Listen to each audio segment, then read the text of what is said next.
पिछली दफ़ा जो है ना चूँकि पीटीआई ने जो है टिकट जो है मतलब उस इंसाफ के साथ नहीं दिए, जिसकी वजह से आपको भी आज़ाद आना जो है ना वो लड़ना पड़ा इलेक्शन। इस दफ़ा जो है ना पीटीआई की क्या जो है वो होगी? देखें जी, वो तो खान साहब की मर्जी है। जी, तो हम तो हमारा एक ग्रुप है, धड़ा है। हम कोई खाली थोड़े पीटीए में गए हैं। 1,06,000 बंदा साथ ले गया हूँ मैं। 70,000 वोट मेरा एमएनए का था, 36,000 एमपीए का था। ना कोई मेरे साथ एमपी है, ना टिकट थी मेरे पास।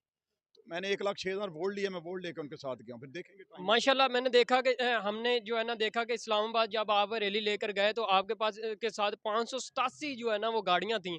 इतनी सारी आवाम जो है ना कैसे जो है हल्के से निकाल लेती है? आज आपने क्या देखा आज बताएं?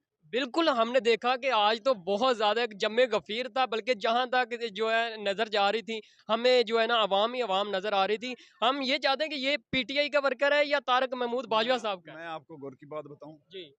मैं इन सब लोगों से जो